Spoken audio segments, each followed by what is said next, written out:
Elle n'aurait jamais imaginé qu'un dîner romantique deviendrait un cauchemar pour elle, son amant et sa famille. Pendant ce qui devait être un dîner romantique, ma femme, Jessica, a planté ses yeux dans les miens par-dessus la lueur de la bougie et a dit quelque chose qui m'a brûlé comme de l'acide. J'ai prévu quelque chose d'excitant pour ce soir, a-t-elle ronronné. J'ai invité un autre homme à nous rejoindre au lit. Je veux que tu vois comment on fait vraiment. Peut-être qu'il pourra me donner ce que tu n'as pas été capable de me donner en 12 ans. Le steak dans ma bouche a eu un goût de cendre. J'ai laissé tomber ma fourchette. Le tintement fut la seule chose entre nous pendant une bonne minute de silence. Je la fixais, sans scier, sans respirer, je la fixais simplement. Ma gorge s'est serrée comme si un poing se refermait autour d'elle. Elle a pris une autre gorgée de vin, l'air aussi suffisant que jamais, comme si elle venait de m'annoncer que nous allions essayer un nouveau restaurant, et non qu'elle avait invité un autre homme à détruire ce qui restait de notre mariage brisé. J'ai gardé ma voix égale, d'un calme mortel. Si cet homme ose mettre un pied dans ma maison, je m'assurerai qu'il en sorte brisé, ai-je dit. Et toi? Je vous jetterai tous les deux dehors, nus et brisés, pour que tout le voisinage soit témoin de votre disgrâce. Cette nuit-là, tu perdras plus que ta fierté. Tu perdras cette maison pour toujours. Elle a eu un sourire en coin. Ouais, on verra bien. Puis elle s'est levée, a passé sa langue sur sa lèvre inférieure comme une maudite méchante de film, et s'est éloignée de la table avec son verre de vin comme si elle défilait. Cela aurait dû être la fin de la soirée. Mais ce qui s'est passé ensuite était quelque chose que personne n'aurait pu prévoir. 1 heure plus tard, j'étais à la maison, assis dans le salon. Pas de lumière, juste moi, le tic-tac de l'horloge sur le mur, et la question qui martelait mon crâne. Était-elle sérieuse? Je ne voulais pas y croire.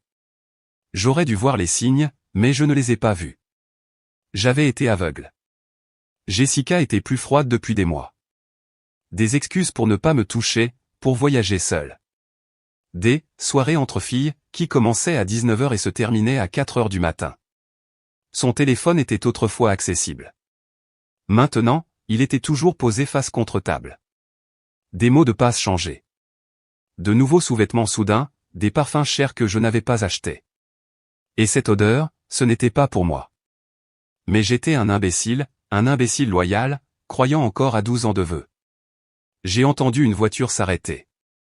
Je me suis approché de la fenêtre, mais je suis resté caché derrière le rideau. Une élégante Dodge Challenger noire s'est garée devant ma maison.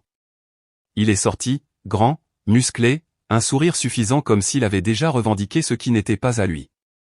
Il a ajusté sa chemise dans le reflet de son rétroviseur, puis a attrapé quelque chose sur le siège passager, un petit sac de sport d'apparence coûteuse. Et puis Jessica est sortie du côté passager. Ses talons ont heurté le trottoir comme des poignards dans ma colonne vertébrale. Elle riait, ajustant sa jupe, clairement éméchée, clairement indifférente. Je l'ai vue se pencher vers lui. Il l'a attrapée par la taille comme si c'était son droit. Sa main a disparu derrière son cou, l'attirant vers le bas. Que Dieu me vienne en aide, ils se sont embrassés juste là. Ils étaient devant ma maison, devant la même porte qu'elle avait décorée à Noël dernier avec des pancartes, Home Sweet Home, et de la fausse neige. J'ai ouvert cette porte. L'air nocturne a tranché comme de la glace contre le feu dans ma poitrine. Ils se sont figés quand ils m'ont vu. Le sourire de Jessica a disparu. Le gars, cependant, a ri.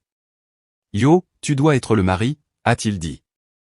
Son nom était Tyler, j'allais l'apprendre plus tard. Un coach sportif. Classique. Jessica n'a pas bronché. N'a pas expliqué. Elle a juste dit, on monte.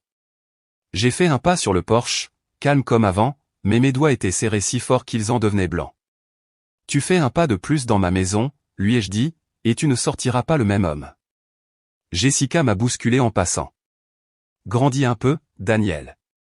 Elle a frotté son épaule contre la mienne comme si j'étais une ordure sur son chemin. Tyler a essayé de suivre, et c'est à ce moment-là que mon poing a rencontré sa pommette.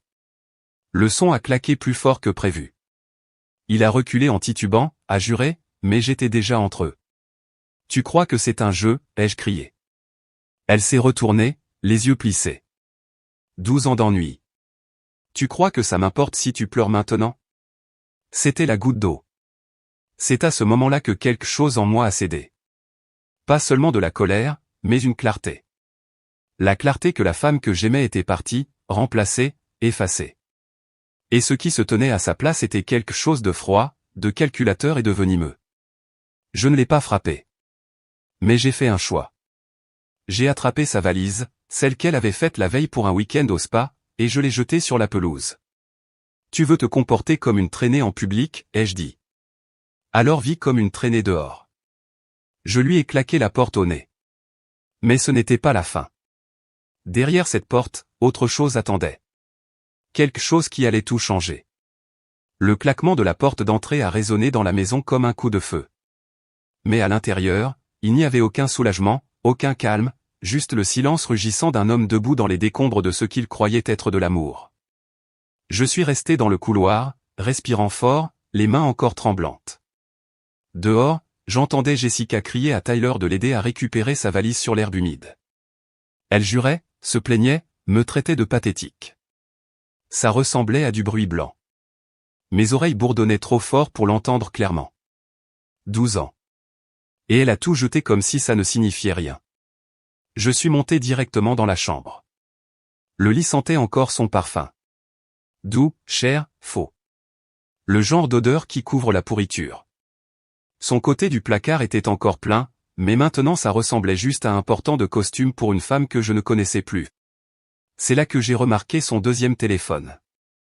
Elle en a toujours eu deux. Disait que l'un était pour le travail. Quelque chose me disait que c'était un mensonge, mais je n'ai jamais eu le courage d'insister. Ce soir, cependant, mon instinct a tout supplanté. Je l'ai pris dans son tiroir. Verrouillé, bien sûr. Mais Jessica était arrogante. Elle n'était pas du genre à utiliser des mots de passe compliqués. Non, elle pensait que personne n'oserait toucher à ses affaires. Premier essai, sa date de naissance. Deuxième essai, la mienne. Troisième, le nom de Tyler. Clic, il s'est ouvert. J'aurais aimé qu'il ne le fasse pas. L'écran d'accueil était une photo d'elle et lui à la plage. Elle portait un bikini que je n'avais jamais vu, assise sur ses genoux, riant comme une adolescente sans mari, sans responsabilité, sans âme. Ses doigts étaient dans ses cheveux. Sa main sur sa cuisse.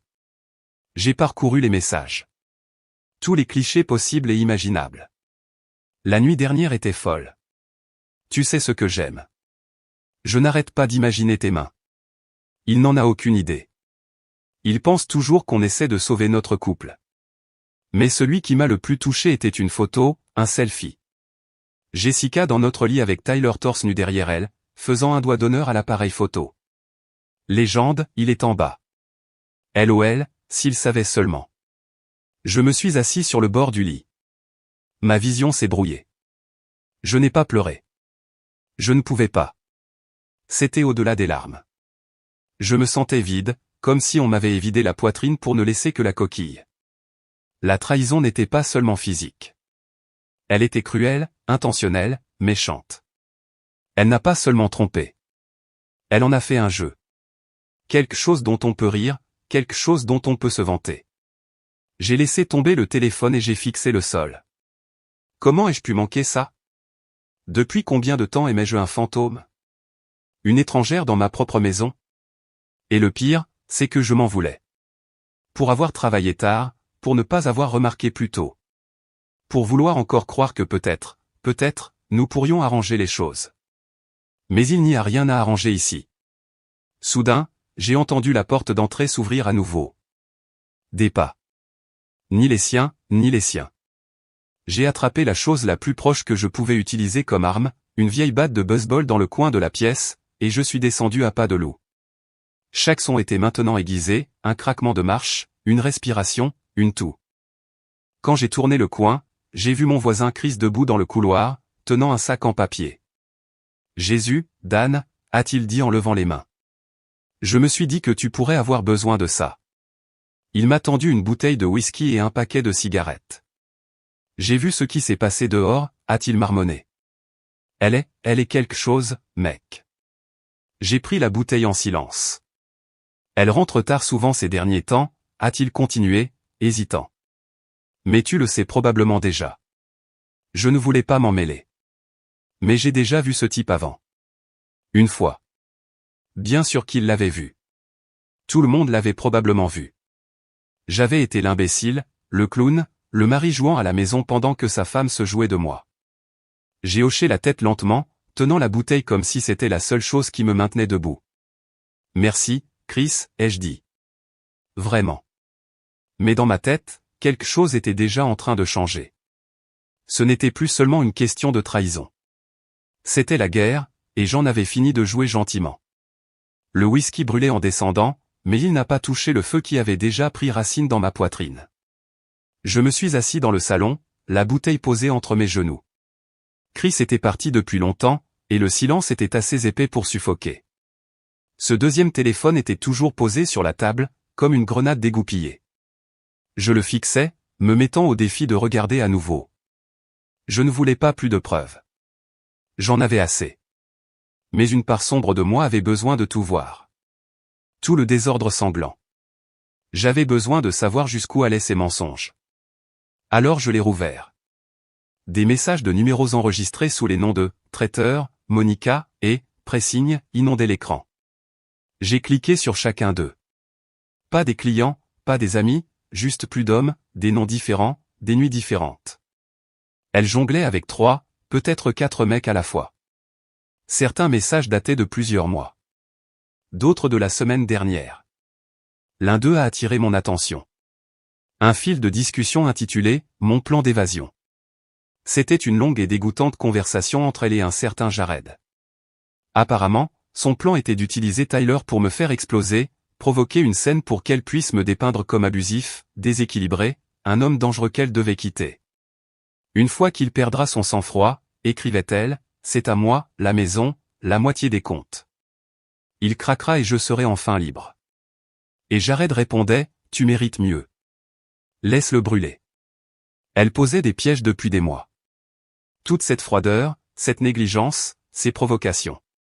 Elle voulait une réaction. N'importe quelle réaction qui pourrait la faire passer pour une victime. Et ce soir, ce dîner, ce n'était pas spontané. C'était le coup final. Elle n'a jamais voulu nous arranger. Elle voulait me briser et profiter des morceaux. Je me suis levé trop vite. Ma vision s'est brouillée. J'ai senti ma mâchoire se crisper, mes poings se serrer à mes côtés. Je tremblais, non plus de tristesse, mais de rage. Une rage pure, incandescente. Cette femme ne se contentait pas de tromper. Elle organisait ma chute. Et j'avais dormi à ses côtés, lui faisant confiance, l'aimant comme un imbécile. Soudain, j'ai entendu sa voix dehors à nouveau, riant plus fort cette fois. Puis un coup à la porte. Léger, faussement poli. Je n'ai pas bougé. Daniel, a-t-elle appelé à travers la porte de sa voix chantante. Allez, tu ne vas vraiment pas me laisser dehors? J'ai froid. Ne sois pas dramatique. Je n'ai rien dit. Un autre coup. Puis je l'ai entendu essayer la poignée. Toujours verrouillée. Elle a soupiré bruyamment. Tu réagis de manière excessive. Il n'est même pas entré. J'ai serré les dents. Toujours pas de réponse. Très bien, a-t-elle sifflé. Fais ta petite paix astérisque te. Je dormirai chez Tyler ce soir, mais ne pense pas que c'est fini. Tu regretteras de m'avoir embarrassé comme ça. Puis est venue la cerise sur le gâteau, sa phrase fétiche, celle dont je riais quand elle était agacée par un serveur ou un vendeur. Tu n'as aucune idée à qui tu as affaire. Puis le silence. Je me suis approché de la fenêtre et je l'ai regardé s'éloigner en tapant du pied vers la Challenger, ses talons claquant, marmonnant quelque chose à Tyler. Ils sont montés et ont filé dans la rue. Je suis resté là, debout, à regarder la route vide. Elle voulait me détruire. Elle était convaincue qu'elle le pouvait. Mais maintenant j'avais son téléphone, ses messages, ses photos, son plan. Et je n'allais pas craquer. J'allais d'abord réduire son monde en cendres. Je suis monté à l'étage et j'ai ouvert le coffre-fort, j'en ai sorti tous les dossiers, tous les documents, notre certificat de mariage, les relevés de compte commun, l'acte de propriété. Je les ai étalés sur le lit comme une carte de guerre. Ce ne serait pas un divorce. Ce serait un massacre. Et à la fin, un seul d'entre nous serait encore debout. Elle est revenue le lendemain matin comme si de rien n'était. Comme si elle n'avait pas craché sur 12 ans de mariage et dansé sur les cendres. Elle est entrée en tenant un gobelet Starbucks, des lunettes de soleil sur le nez, ses clés se balançant dans sa main comme une adolescente gâtée rentrant après le couvre-feu. J'étais dans la cuisine, calme, habillé, sobre, son deuxième téléphone posé sur la table à côté d'une enveloppe Kraft. Elle s'est arrêtée en le voyant, mais seulement une seconde. Puis elle a souri. « Tu as vraiment besoin de te détendre, chérie ?» a-t-elle dit en sirotant sa boisson. « On sait tous les deux que tu ne vas pas vraiment me mettre à la porte. » Je n'ai pas bougé. Je l'ai juste regardé. « Tyler t'a déposé ?» ai-je demandé. Elle a haussé un sourcil. « Et alors, si c'est le cas ?» J'ai tapoté le téléphone d'un doigt. « Tu as déjà entendu parler de meurtre émotionnel, Jess ?» Elle a levé les yeux au ciel. « Mon Dieu, ne sois pas dramatique. Je t'ai dit ce que je voulais. Je n'ai pas agi en cachette. Au moins, je t'ai donné la chance d'être un homme. Tu m'as soumis à un test et tu as espéré que j'échoue. » Je me suis levé lentement, j'ai pris l'enveloppe et je l'ai fait glisser vers elle. « Ouvre-la. » Elle a hésité, puis l'a saisie comme si elle me faisait une faveur. Elle a sorti la pile de SMS, de mails et de photos imprimées de son téléphone secret. Son expression n'a pas changé, pas tout de suite, mais sa main s'est raidie. J'ai vu la première fissure dans son armure quand elle a vu la photo d'elle et Tyler dans notre lit. Celle où tu fais un doigt d'honneur à l'appareil photo comme s'il était le roi de mon château. « Tu as fouillé dans mon téléphone ?» a-t-elle demandé, un sifflement soudain dans sa voix. « Tu l'as amené dans ma maison ?» ai-je dit. Ça en a fait une preuve. Elle a tourné la page suivante, une capture d'écran de la conversation du « plan d'évasion » avec Jared. Et c'est là que les fissures se sont élargies. « Tu n'aurais pas dû voir ça ?» a-t-elle dit, la voix basse. « Oh, mais c'est bien réel ?» ai-je demandé. « Tu l'admets ?» Elle n'a pas répondu. Elle a juste laissé tomber l'enveloppe sur la table et a croisé les bras. « J'en avais marre de faire semblant » a-t-elle finalement marmonné. « Marre de toi, de cette maison. De ta vie ennuyeuse. Tu es si prévisible, Daniel. Si stable. Comme du pain grillé. Comme du putain de pain grillé nature. Tu ne m'as pas touché depuis des mois. J'ai essayé. Tu m'as repoussé. Parce que je voulais un homme, pas un colocataire. Ma mâchoire s'est crispée. Je me suis approché. Alors, ta solution était de m'humilier en public, d'amener un rat de gymnase dans notre lit et d'espérer que je craque pour que tu puisses tout voler en partant. Elle a cligné des yeux. Tu crois que je ne sais pas comment ce jeu fonctionne, ai-je dit. Tu voulais la maison, l'argent, la sympathie de tes amis. Tu voulais que j'aie l'air du monstre. Tu es un monstre, a-t-elle lâché. Regarde-toi, à fouiner dans mes messages, à menacer les gens, à donner des coups de poing. Tu l'as planifié. Tout. Et tu es tombé dans le panneau, a-t-elle souri. Ce qui fait de toi l'imbécile. Je l'ai regardée, la femme avec qui je pensais vieillir un jour, et je n'ai absolument rien ressenti.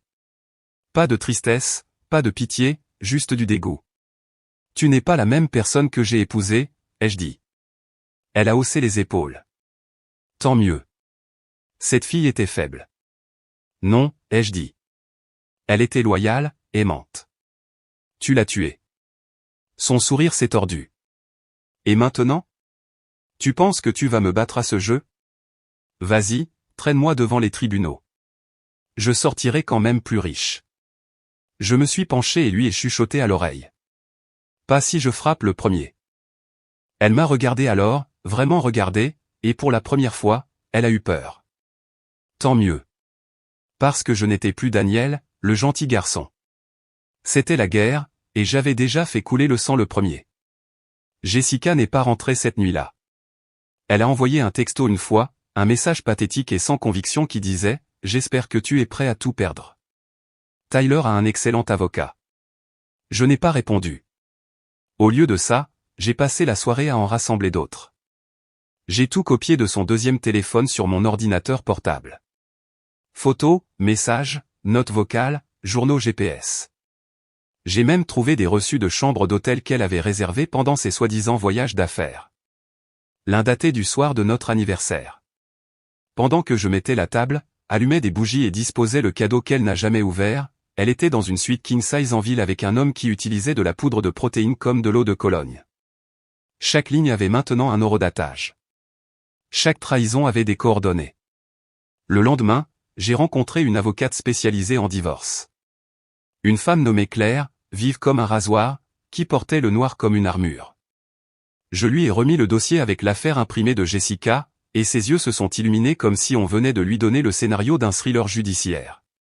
Elle s'est attaquée au mauvais homme, a dit Claire en feuilletant les preuves. Avec ça, on va la réduire en cendres. J'ai hoché la tête une fois. Sans émotion. Je ne faisais plus ça par dépit. C'était de la survie. Jessica avait déclaré la guerre. Je ne faisais que répondre. À la fin de la réunion, Claire avait déposé une injonction d'urgence sur nos comptes communs. Jessica ne verrait pas $1 qu'elle n'avait pas gagné. La maison était gelée.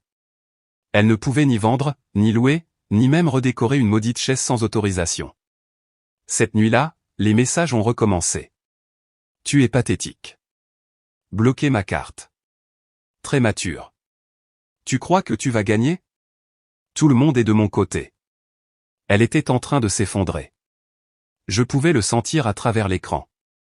La panique. La prise de conscience soudaine que l'homme qu'elle pensait faible avait des griffes. Que le petit mari prévisible dont elle s'était moquée détenait maintenant les clés de sa ruine. Mais le meilleur restait à venir. J'ai revu Chris, mon voisin. Il m'a donné quelque chose, une clé USB. Des images de sécurité cachées de ses caméras de surveillance qui donnent sur la rue. Tu vas vouloir voir ça, a-t-il dit. Et c'est ce que j'ai fait. On y voyait Jessica et Tyler s'embrasser dans mon allée. Pas une, pas deux, mais 6 nuits différentes. L'une d'elles, la nuit où elle m'avait dit qu'elle était à la fête prénatale d'une amie. Elle portait du blanc ce soir-là, avait dit que c'était, entre filles seulement. Et là, elle était sur la caméra, enlaçant ses jambes autour d'un autre homme avant même d'atteindre le perron. Avec les images, les textos et les photos, l'équipe juridique de Claire a envoyé les papiers officiels à Jessica. La réaction ne s'est pas fait attendre. Elle s'est présentée le lendemain vêtue d'excuses bidons. Chemisier moulant, larmes de crocodile, le genre de numéro de vulnérabilité qui aurait pu marcher sur moi il y a 5 ans. J'ai fait des erreurs, a-t-elle dit, debout dans l'embrasure de la porte. Mais nous sommes malheureux depuis longtemps. Tu ne penses pas qu'on devrait parler? Je n'ai même pas ouvert la moustiquaire. Tu as eu ta chance, ai-je dit. Maintenant, parle à mon avocate. Son visage s'est tordu. Tu fais vraiment ça? C'est toi qui as fait ça, ai-je dit. Je ne fais qu'appuyer sur replay. Elle est partie en trombe, me faisant un doigt d'honneur et criant par-dessus son épaule, tu vas le regretter. Mais je ne l'ai pas regretté. J'en avais fini de regretter. Elle pensait que ça me briserait, mais tout ce qu'elle a fait, c'est me réveiller. 2 semaines plus tard, le monde de Jessica a commencé à se fissurer. Le premier coup est venu lorsque son compte a été refusé dans sa boutique préférée. Je le sais parce qu'elle m'a envoyé 17 textos furieux d'affilée, tous en majuscules. Tu m'as coupé de tout. Je n'ai rien, Daniel. Rien. Tu es mauvais. Tu es un monstre. Après tout ce que j'ai fait pour toi. Je n'ai pas répondu. Ni à ça, ni à l'appel de sa mère 2 heures plus tard. Car oui, Jessica a couru voir maman. A prétendu que j'étais vindicatif et financièrement abusif. Sa mère a laissé un message vocal. J'ai écouté les 10 premières secondes avant de le supprimer. Le fait est que Jessica avait passé des années à me dépeindre comme le mari surestable, le gentil garçon qui s'occupait des choses pendant qu'elle se trouvait. Elle n'avait pas compté sur le fait que je me déciderais un jour à avoir du cran. Mais maintenant elle regardait son empire de manipulation s'effondrer brique par brique. Et Tyler, il a commencé à craquer aussi. Apparemment, les garçons de salle de sport ne gèrent pas très bien le stress de la vie réelle. J'ai reçu un message d'un numéro inconnu un soir. Pas de nom, juste une note vocale. Je l'ai reconnu immédiatement. C'était Tyler. Il semblait nerveux, presque essoufflé. Eh, mec. Écoute, je ne savais pas qu'elle était mariée quand on s'est rencontrés. D'accord. Elle a dit que vous étiez séparés. Je n'aurais pas fait le con si j'avais su. D'accord. Je ne voulais pas. Ne t'en prends pas à moi, mec. Je me retire. C'est fini. Je l'ai écouté 2 fois. Puis je l'ai transféré à Claire. Au moment de la première audience, Jessica ressemblait à un fantôme d'elle-même. Les tenues de créateur avaient disparu. Le faux bronzage s'était estompé. Elle portait des lunettes de soleil à l'intérieur et évitait à peine le contact visuel avec qui que ce soit. Claire se tenait à côté de moi comme un loup en tailleur, lisant une liste de preuves. Infidélité, mauvaise gestion financière, préjudice émotionnel intentionnel, provocation calculée. L'avocat de Jessica a essayé d'interrompre 2 fois. Claire l'a coupé comme si elle tranchait de la viande. Le juge, il n'a pas été impressionné par le numéro de détresse émotionnelle de Jessica. Pas après avoir vu les photos, les vidéos, les reçus, les impressions. Quand le juge a demandé à Jessica si elle avait quelque chose à dire pour sa défense, elle a bafouillé un discours à moitié cuit sur le fait de ne pas se sentir vue et d'essayer de trouver le bonheur. Mais le tribunal n'y a pas cru. Moi non plus. À la fin de cette audience, j'ai obtenu le contrôle exclusif de la maison, nos actifs restants ont été gelés, et j'ai obtenu la garde temporaire du chien, la seule âme loyale restée dans cette maison, pour être honnête. Jessica est sortie en trompe du tribunal comme un jouet à remonter qui avait finalement manqué de ressort. Elle n'a même pas regardé en arrière. Dehors, je me suis appuyé contre la voiture et j'ai pris la plus profonde inspiration que j'avais prise depuis des mois. Claire a souri à côté de moi. Tu sais, a-t-elle dit en rejetant ses cheveux en arrière. La plupart des mecs pleurent là-dedans. Ou supplient pour une réconciliation. Toi, tu es resté silencieux tout le temps. J'ai arrêté de parler aux menteurs, ai-je dit. Ça fait gagner du temps. Ce soir-là, je me suis assis seul sur le porche, un whisky à la main. Le chien enroulé à mes pieds. Je pouvais encore sentir faiblement son parfum sur les coussins. Entendre encore son rire dans les coins de la maison. Mais ça ne faisait plus mal. Je ne la pleurais pas. J'enterrais son fantôme. Parce que la femme que j'ai aimée un jour n'a jamais vraiment existé. C'était un masque, une performance, un rêve que je projetais sur quelqu'un qui avait déjà prévu de le tuer. Et plus j'acceptais cette vérité, plus je devenais libre. Il n'a pas fallu longtemps pour que les rumeurs commencent.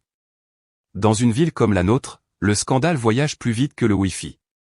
Au début, les gens marchaient sur des œufs, chuchotaient, envoyaient des messages prudents du genre « Et, je prends juste de tes nouvelles. » J'ai entendu un truc sur Jess. Je n'ai pas répondu à la plupart d'entre eux. Mais ensuite, la vidéo a fuité. Celle de la caméra de sécurité de Chris, Jessica enlacée à Tyler sur mon porche, gloussant comme une écolière. Je ne l'ai pas publiée. Je n'en ai pas eu besoin. Quelqu'un dans l'équipe de Claire l'a accidentellement partagée lors des premières étapes de la procédure de communication des pièces, et quelqu'un d'autre l'a accidentellement mise en ligne sur une page de potin local. Le lendemain midi, la moitié du quartier l'avait vue, y compris l'employeur de Jessica. Elle travaillait dans une agence de marketing privé, tout en images, tout en réputation. Cette vidéo, c'était du poison, le genre qui tâche les CV et fait tiquer les directeurs des RH. En 48 heures, ils l'ont mise en congé à durée indéterminée. Elle a essayé de noyer le poisson, bien sûr. A essayé de prétendre que je la calomniais par dépit, mais ça n'avait pas d'importance. On ne peut pas poursuivre la vérité en justice. J'ai appris plus tard qu'elle avait fait une crise de nerfs sur le parking de son bureau, hurlant dans son téléphone que tout lui échappait. Tant mieux. Laisse tout lui échapper. Parce que je ne me contentais pas de reconstruire. J'améliorais. J'avais recommencé à courir, à mieux manger, à dormir comme un bébé pour la première fois depuis des années. Ma boîte de réception n'était plus un champ de mines d'excuses et de manipulations. Ma maison ressemblait enfin à un foyer. Propre, calme, paisible. Mais ensuite est venu le coup de grâce. Tyler m'a appelé. Je n'ai pas reconnu le numéro, mais j'ai répondu quand même. La curiosité est une drogue cruelle. Sa voix était basse, tendue, comme quelqu'un qui appelle depuis des toilettes. Écoute, mec, je n'ai pas signé pour ça, a-t-il dit. Tu as signé pour ma femme, ai-je répondu. Je suis presque sûr que tu connaissais les termes. Non, non, tu ne comprends pas, a-t-il dit. Elle perd la tête. Elle parle de se faire du mal. Ou à toi. Elle a dit que si elle ne peut pas gagner, elle fera tout brûler. Il y a eu une pause. Le genre qui dit, je regrette tout. Il a ajouté, elle m'a dit que tu la frappais. J'ai ri. J'ai vraiment ri. Bien sûr qu'elle l'a dit, ai-je dit. Elle a besoin d'un méchant. Elle en a toujours besoin. Je me suis juste dit que tu devais savoir. Surveille tes arrières. J'ai raccroché. Ce n'était pas de la colère que je ressentais. Ni de la peur. Juste cette reconnaissance froide et acérée que Jessica avait atteint le stade du désespoir. Elle était acculée, son masque tombait, et quand les gens comme elle perdent le contrôle, ils deviennent dangereux. Alors, j'ai resserré mon cercle, installé des caméras à l'intérieur et à l'extérieur, donné à Claire l'autorisation de parler à la police si nécessaire, et surtout, j'ai commencé à tout documenter. Chaque appel, chaque message, chaque fois qu'elle passait lentement devant la maison, comme si elle voulait être vue, mais pas arrêtée. Tout est allé dans un dossier intitulé « Assurance ». Et juste quand je pensais qu'elle ne pouvait pas tomber plus bas, elle s'est présentée ivre. Il était 2h17 du matin quand j'ai entendu les coups. J'ai vérifié le flux de la caméra. Elle était là, pieds nus, le mascara coulant sur ses joues, criant mon nom comme si la nuit lui appartenait. « Je t'aimais, espèce de lâche », a-t-elle hurlé. « Je t'ai tout donné. Je n'ai pas ouvert la porte. Je n'ai pas dit un mot. Je l'ai juste regardé s'effondrer sur le porche, sanglotant dans ses mains, puis ramper jusqu'à sa voiture et s'enfuir comme un fantôme essayant d'échapper à la lumière du jour. Elle pensait que l'amour signifiait la possession. Elle pensait que la loyauté signifiait la faiblesse. Mais maintenant elle sait ce qui arrive quand un homme bien arrête de supplier et commence à s'éloigner. Et j'étais presque à la ligne d'arrivée. L'audience finale a eu lieu un vendredi matin gris. Pas de tonnerre, pas d'éclair, juste une pluie froide qui striait les fenêtres du palais de justice comme si la nature essayait de rincer les mensonges encore accrochés au bâtiment. Jessica s'est présentée seule. Pas d'avocat cette fois. Tyler était parti depuis longtemps, tout comme sa mère, ses faux amis et le masque qu'elle portait comme une seconde peau. Ses cheveux étaient tirés en arrière, ses yeux cernés. Elle portait du noir, pensant probablement que ça la rendait sérieuse. Ça la rendait juste petite. Je ne lui ai pas parlé. Je ne l'ai même pas regardé. Vraiment. Claire s'est occupée de tout. Elle a tout exposé au juge. Les preuves, la planification, l'intention malveillante. Il ne s'agissait plus d'un mariage brisé. Il s'agissait de caractère, ou de son absence totale. Et Jessica, elle n'avait plus rien à dire. Pas de larmes cette fois. Pas de sanglots de crocodile. Juste un regard vide, comme si elle avait enfin compris qu'elle avait perdu. Le juge a rendu sa décision finale en moins de 15 minutes. La maison, à moi. Les comptes, gelés jusqu'à examen, mais principalement à moi. Le chien, à moi. Et Jessica, elle a eu ce pourquoi elle était venue. Rien. Après, Claire m'a tapoté l'épaule et a dit, c'est fini. Mais je ne me sentais pas victorieux. Je me sentais immobile. Comme si la tempête était passée et que tout ce qui restait était le silence. Dehors, Jessica se tenait seule sous un arbre. Elle alluma une cigarette avec des doigts tremblants. Alors que je passais, elle s'est tournée vers moi, les yeux brillants. « Tu me détestes vraiment à ce point ?» a-t-elle demandé, la voix basse. Je me suis arrêté. Pas par sympathie. Pas parce que ça m'importait. Mais parce que je voulais le dire à voix haute, une bonne fois pour toutes. Non, ai-je dit. Je ne te déteste pas. Je déteste ce que je suis devenu à cause de toi. Elle a cligné des yeux. J'ai continué. Tu as menti, Jessica. Tu m'as utilisé. Tu t'es moqué de la vie que nous avons construite comme si c'était une blague. Et maintenant tu es là à te demander pourquoi personne ne vient te sauver. Ses lèvres tremblaient. Tu me manqueras un jour, a-t-elle marmonné. Tu m'as déjà manqué, ai-je répondu. Pendant des années. Et maintenant, ce n'est plus le cas. Je suis parti sans me retourner. C'était la vraie fin. Pas le marteau du juge, pas les papiers, pas l'écho du tribunal. C'était le moment où je l'ai laissé derrière moi.